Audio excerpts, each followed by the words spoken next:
Hello and welcome back to the Sideline Eye podcast. We're here for a preview show and we're looking forward to the big championship opener coming up on Sunday. As always, this show is brought to you in association with McKeever's Teamwear, proud suppliers of all Armagh GA merchandise. I'm delighted to be joined by Barry O'Hagan and he's going to help me look forward to the game coming up on Sunday.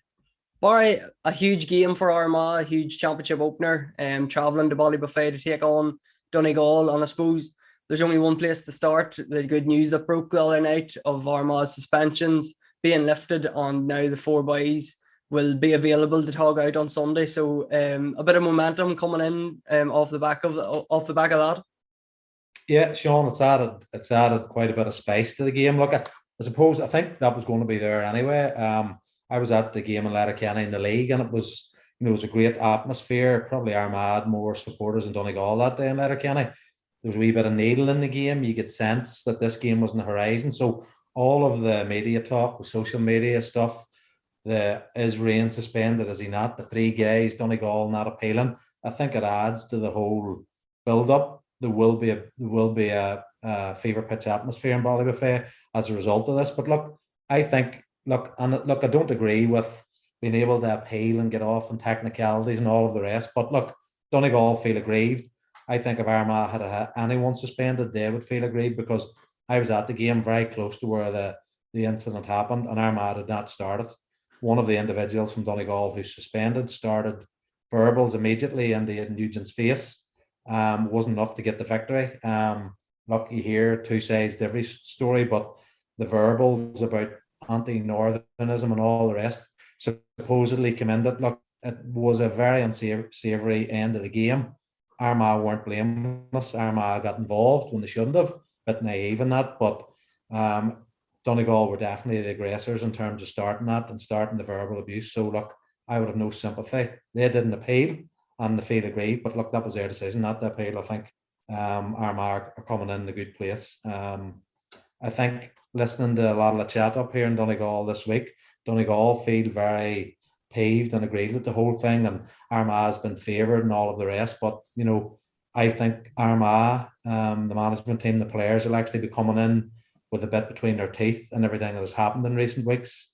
The three lads got off. We appealed. We were seen as the bad guys. Donegal were prepared to take the royal. I don't think that's the reason they did it. I think they made a calculated risk around it, and then how Rain was cited against protocol, I just think that left the bad taste in the mouth. And I know Rain was involved in the melee, but the way it was done, and there were forces behind that, it just didn't seem right to me. So I think proper result at the end of it. You don't like to see melees like that. You don't like to see unsavoury incidents, but I think Armagh actually will be coming up the road with a point to prove and the bit between their teeth. And just on that, Barry, as I'm sure everybody knows, you're an Armagh man living in Donegal. Is there a bit of a siege mentality in Donegal? Do they see that they've been aggrieved now, and that's sort of, they'll be sticking that up on the dressing room wall and stuff? Is this the siege mentality they're starting ahead of Sunday's game? I think they do. I think if you follow social media or even listening to people I'm chatting to, feel that they're very hard done by. But that was a Donegal decision, taking the high moral ground about not appealing. But I think that was a calculated risk, thinking the three that were cited from Armagh compared to their two, and they would come out probably better off on it. So that they make those decisions. I think Armagh have rights to feel aggrieved the way they were treated. You can't. I know there's two sides to every story, but the supposed verbals that went on that day on the field after the game, I certainly heard it in the crowd from Donegal supporters. No place for it in Gaelic games, as far as I'm concerned. Yeah, you can slag people off and all the rest being that county, but not what part of the country you're from. There was a lot of that in Letterkenny that day, and a lot of that has been unspoken. And I know some of the players received a bit of that abuse, and it always sounds like sour grapes when you come out on the other end of a defeat about that type of verbal abuse. But there's no place for it in our sport, and we're a 32 county organisation, so I think Armagh probably have the bit between the teeth. Donegal, I do get a sense that Donegal don't feel they can lose this game. I think they feel they're a far better team than us, and they're Ballybofey record. So I think they're very confident coming into this game.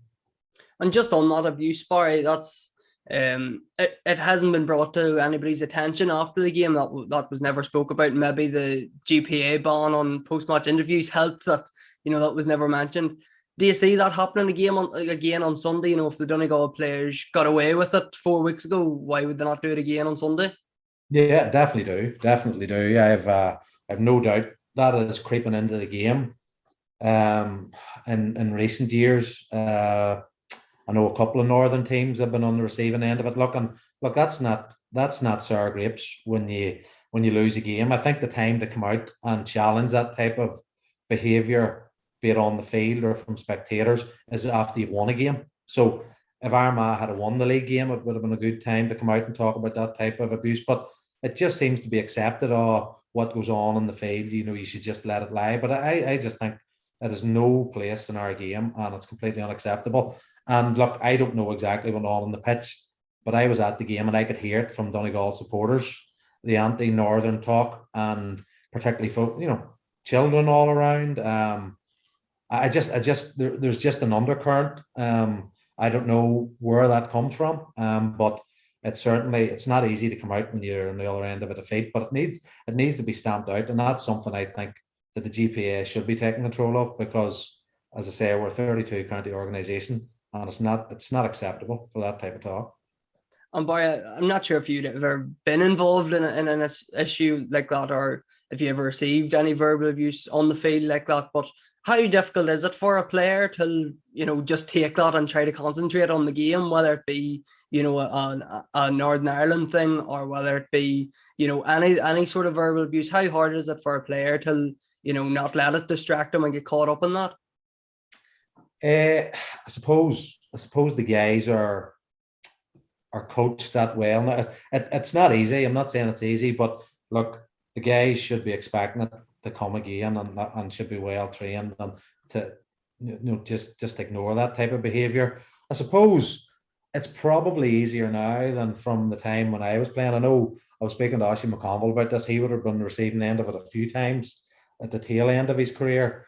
But when we were playing in the 90s and early noughties, we probably did come from a time where, you had to make more sacrifices living in the north to actually play the game and get the training, and it probably would have grated on your nerves a bit more then, in terms of what was going on in the country. But I think now young ones now don't, they've come through that, they haven't come through that part in the north, and it should be easier to shake off. But any type of abuse isn't easy to shake off. So but look, they'll know it's coming in Ballybuffet, and we've got to keep our head, because I do think we were sucked into that row in Letterkenny. And look, I know there's been a few commentators saying they think that was orchestrated by Donegal. I don't know about that. I think, how do you do something like that? I think it happened in the heat of the moment, and Armagh were naive to get involved. And look, that's easier said than done. We've all been there. If somebody's up roaring and abuse into your face, it's very, very hard just to turn away and go down the tunnel. And when you see your mates being through to the ground and wrestled, it's very difficult to stand back and watch. So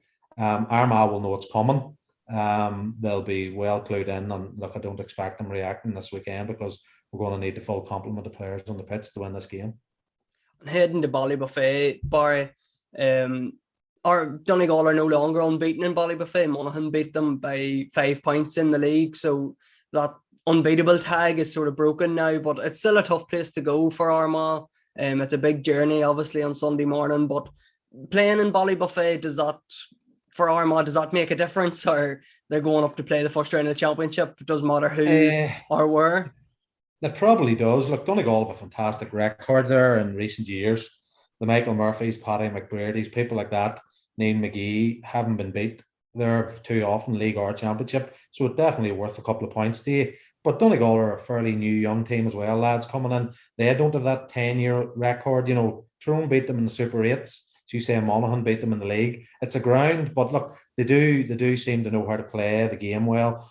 Again, up the hill and down the hill, they're very accomplished in the way they play in Ballybuffet, and they're very comfortable in the surroundings around it. So look, it's a tough ask. But look, if you'd asked me to prefer it here, athletic grounds, maybe our record in the athletic grounds in championship in recent years isn't great either. So I don't think it particularly matters to us. I think wherever we were going to play, Donegal is going to be a really, really tough game.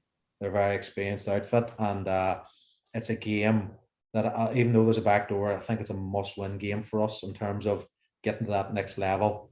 Last year was probably a year too soon for us. Monaghan beat us in the semi-final, but I think we're coming to the boil now, and I think we've real serious aspirations of winning the football match on Sunday and going on to win the Ulster title. So big challenge for us, but I think after the first 10 or 15 minutes, regardless of where the game is, as long as we're well in the game, I think we have a good chance. And just push on that a wee bit further, Barry, like how big of a game is this for Armagh? Is this the time they have to make the breakthrough now? You know, I know on our show during the week, Aaron Kieran was saying we wanted them to get to Division 1, we want them to secure the Division 1 spot. Now it's championship time, you want them to push on, get an Ulster final, win an Ulster title, but first of all, you have to take a big scalp on Donegal's, the biggest you can take. Yeah, look, we're a fairly young team. Geezer's done a fantastic job in the last number of years building, you know, the whole culture around the group. We're not reliant on one or two players the way we were. Although, look, obviously, Rain is a huge asset to us, and we'd have had less of a chance if he hadn't been on the pitch for us. But I think there's a great culture, there's a great professionalism around the group. We've been building, you know, we've held our own in Division 1 the last couple of years. But the evolution of any team is greatly enhanced by winning silverware. Whether that would have been a Division 1 league title, but particularly an Ulster Championship, I do firmly believe Armagh have a panel of players that'll be about the next 2, 3, 4 years and can be all Ireland contenders. I'm not saying we'll win it, but I think to get to that next level, we need to win some silverware and to win an Ulster Championship. You know, it'd be great to get an All Ireland semi or final or whatever through the back door, but I think winning a bit of silverware would be great. And you see even Tyrone last year, the confidence they got from winning the Ulster Championship, and did a few scares along the way, and they grew as a team as the season progressed. I think that would be great for us as a team. And I don't like saying must win, but I think in this team's evolution, I think it would be difficult to come back next year again with the same momentum if we don't get over this. And we haven't beat Donegal in a long time at any level, minor, under 20, under 21, senior, and it's time we got that. It's time we got that breakthrough victory, particularly against these guys. They've had the Indian sign over us in recent years, and I think this weekend is an ideal time. I was actually looking that up before we come on air. By the last time Armagh beat Donegal was actually that famous day in Crossmaglen in 2010, 12 years ago. And they've met, that's League and Championship, beat them a couple of times in the McKenna Cup, but in League and Championship, they've met 7 times since then. They drew last year and Donegal have won the rest of the 6. So, you know, the early part of the, in the noughties, Armagh obviously dominated the meetings between Donegal and Armagh. Donegal have dominated the last, 10 years. So, like, this is one that Armagh have to get, the monkey off their back. I think so. I think at this stage, in the noughties, we had the Indian sign over them, and then they got their breakthrough victory. And I think 2010 was a bit of a blip, really. Then Jim McGuinness came along. So they won't fear Armagh. They'll know Armagh have improved. But in order to change that and to get Armagh on the right trajectory, we need that breakthrough win. In 99, we beat them on the way to our first Ulster title and had a really poor first half. Donegal, for the previous decade, as far back as the Ulster final, I think it was 87? Had the Indian sign over Armagh and that breakthrough victory. So regardless of performance, it's just about getting the win. Just about getting the win at the weekend, and then things will start. The tide will hopefully turn. But I hate talking about must wins, but you're building it up quite a bit. But I think for the evolution of this team, it is a must win game for us. And just on 99, Barry, I know we were talking off air, and you were out injured that year. You didn't feature in 99, but there is parallels between that year and this year. Armagh coming off it was 17 years since they won the Ulster final. In 99, it's 12 years now. It's huge for Armagh. It's I know we don't want to say must win, but that was the breakthrough in 99, going to Ballybuffet and playing Donegal. They have the same opportunity now on Sunday. It was a draw in 99 and it took a replay. It could possibly end a draw on Sunday, but there is parallels between the 2 years, between 99 and now, and it was that breakthrough win for Armagh, and Sunday's win hopefully will feel the same.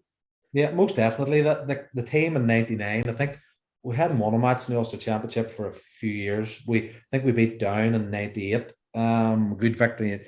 Derry then beat us in the semi-final. So that Armagh team Brian McAlinton and Brian Canavan been building for a few years, but they took a few heavy defeats to Derry, to Tyrone, a few bad defeats. I don't think anybody expected Armagh to win the Ulster that year, and then we went in that run. But I think it is similar.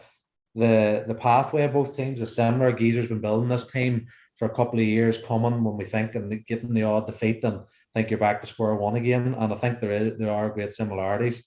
I think there's probably more balance to this team. While Rain's a huge important player for us and be very hard to do without him.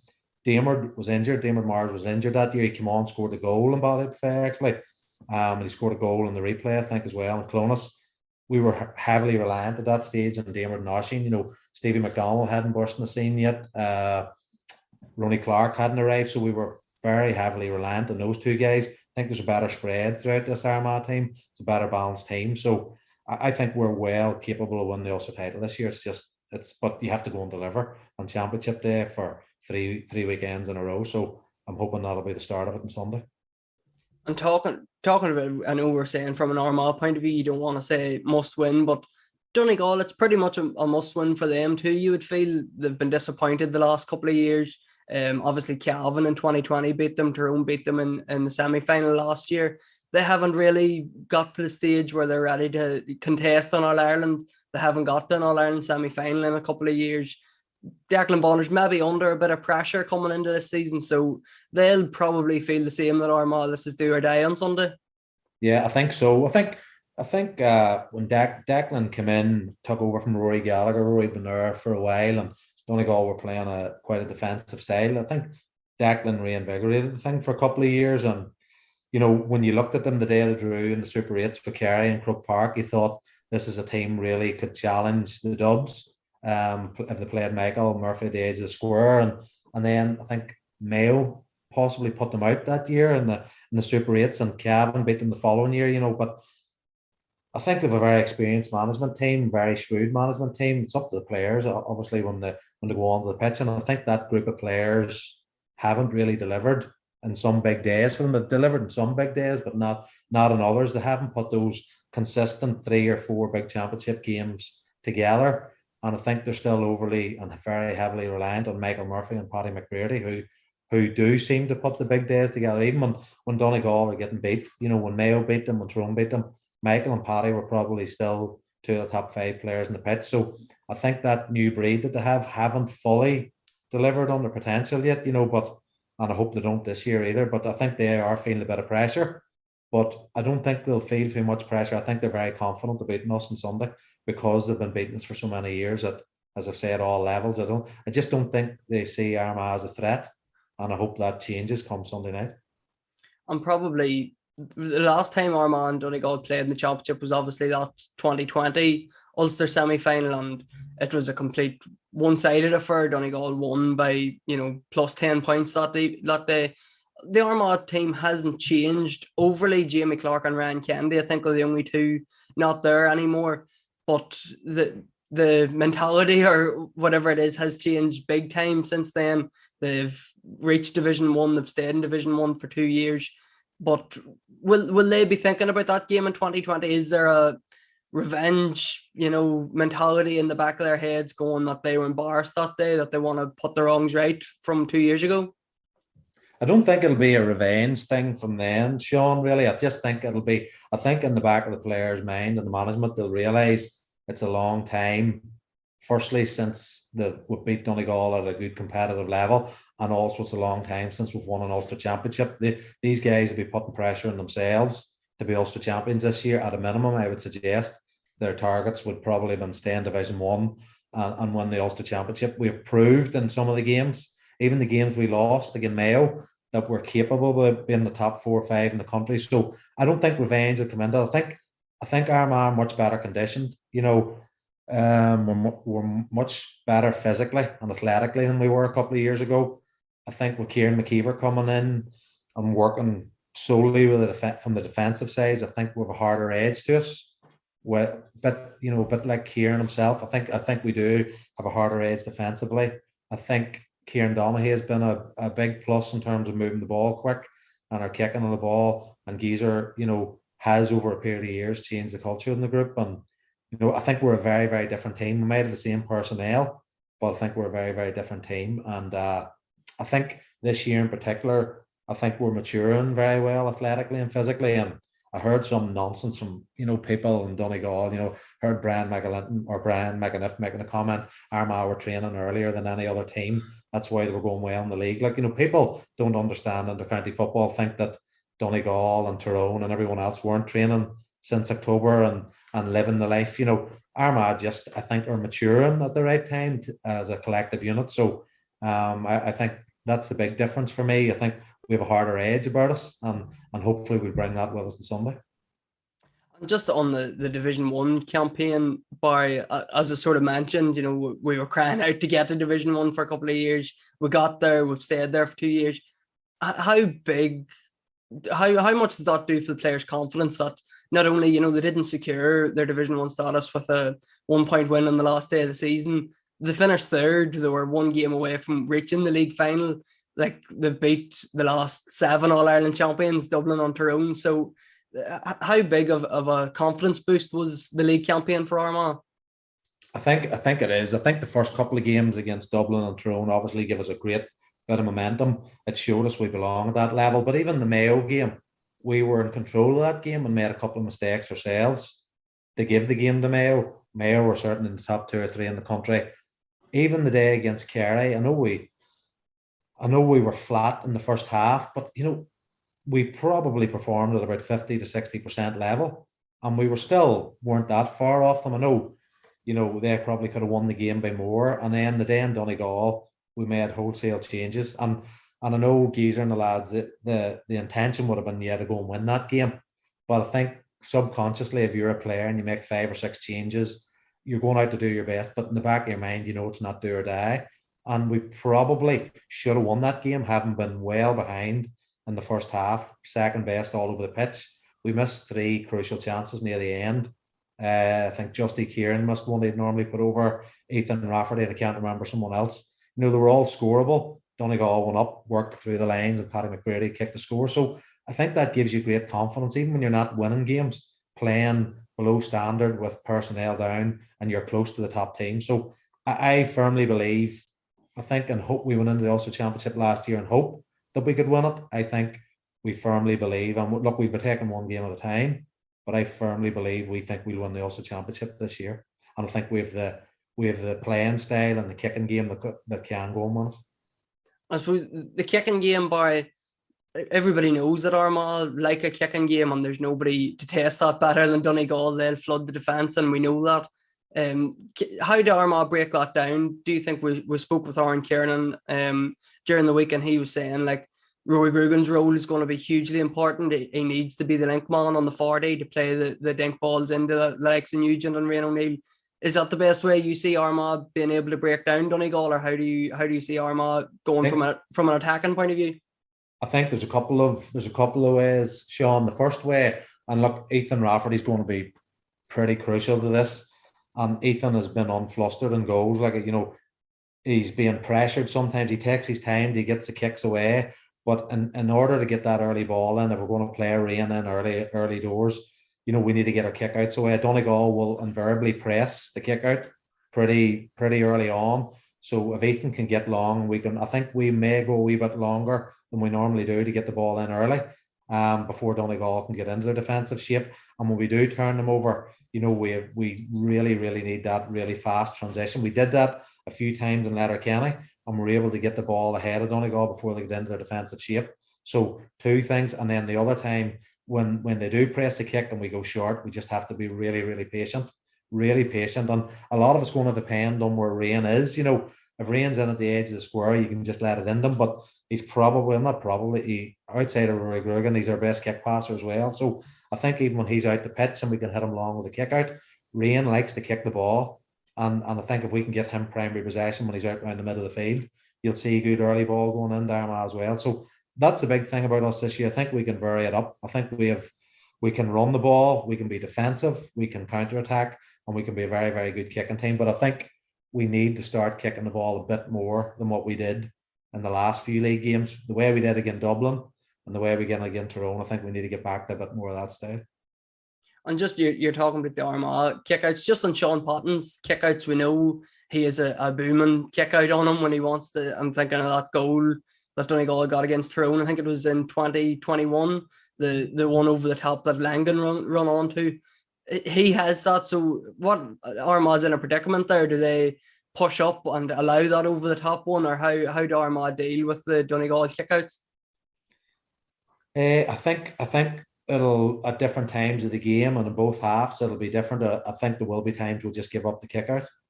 We'll let them go short. I was very close to the crowd in Letterkenny, and we pressed the kick out fantastically on 2 occasions. And he had one area of the pitch, and I'm not exaggerating, he had maybe 5 metres he could have hit in the pitch to get a Donegal man, and he pinged at them 90 yards into his hand. So you do take that risk. And Armagh were very impressive when we did press it, but he has that accuracy. So there will be times we take a risk, and he has that in his locker. So and these big men around the middle of the field, and McFadden, Jason McGee, Michael Lang, they're huge men. So Ben Crady is a huge roller. I thought he played particularly well, and particularly early in Letterkenny. So I expect him to start to try and snuff that out in terms of being a certain part of the pitch that Patton just can't go as long, because he's a big imposing presence. But I think Armagh will at times go, let them go long and try and fight for the break. And there's times to just give the kick out up, depending on what stage of the game and how the game's going towards the end. But Patton is fantastic at what he does. If you see him sometimes in the flesh, how he can kick a ball 100 yards into a man's arms, it's really incredible. So we just have to be very careful with that. But I'm sure the lads have been working on it non-stop for the last 4 weeks. And Barry, just finally, we've discussed how important this game is, how big of a game this is for Armagh. Do you see them winning it? Is this the one that's going to, signal the breakthrough that they've finally broke into the top contenders in the country? Or how do you see this one panning out? Are you tipping an Armagh victory? I am, yeah. I think we've made huge strides the last 2 years. The day last year against Monaghan, the game could have went either way. There was a lot of emotion around the young under-20 captain who had died at that time, and the game still could have went either way after a horrendous start we had. And look, Monaghan could have won the Ulster title, so we're not far off. But I see there's a bit of a difference with us this year. I think there's a harder edge. I think we're less naive. Defensively, I think we have tidied up quite a bit. So yeah, look, this is a tough ask, and I would agree with you. I wouldn't be surprised to see a draw and going to a replay. But no, I am confident. I think it's a real 50-50 game. I don't think Donegal see it a 50-50 game. I think they see it as their favourites, and we'll put it up them for the while, but they'll probably get over the line. But I am confident of victory. I think we're going to have to get this monkey off our back eventually, and I think we're primed. And I actually think the suspensions and everything that has happened will work more in our favour, because I think the lads probably have that bit of siege mentality, the way they were perceived to being treated in the last number of weeks. And I know the lads have all got off through the lawyers and whatever else, but I think there was a bit of a witch hunt similar to what's going on with Tyrone, and young McKenna all sent off at the weekend, completely ridiculous. He was trying to resolve the issue. So I have a real sense that we're going to get the victory on Sunday evening. I hope you're right, Brian. And I know everybody listening from Armagh hopes you're right. And obviously we'll be covering that game with our previews, our podcasts, our match reports, and we'll have a review show coming out on Tuesday as well. We'll be covering all the club action that took place on Friday night, with match reports as well coming out on Saturday. Barry, I appreciate your time, and I'll see you on Sunday, and hopefully we'll be celebrating a win for Armagh. Not a problem, Sean. Chat to you soon. Bye-bye.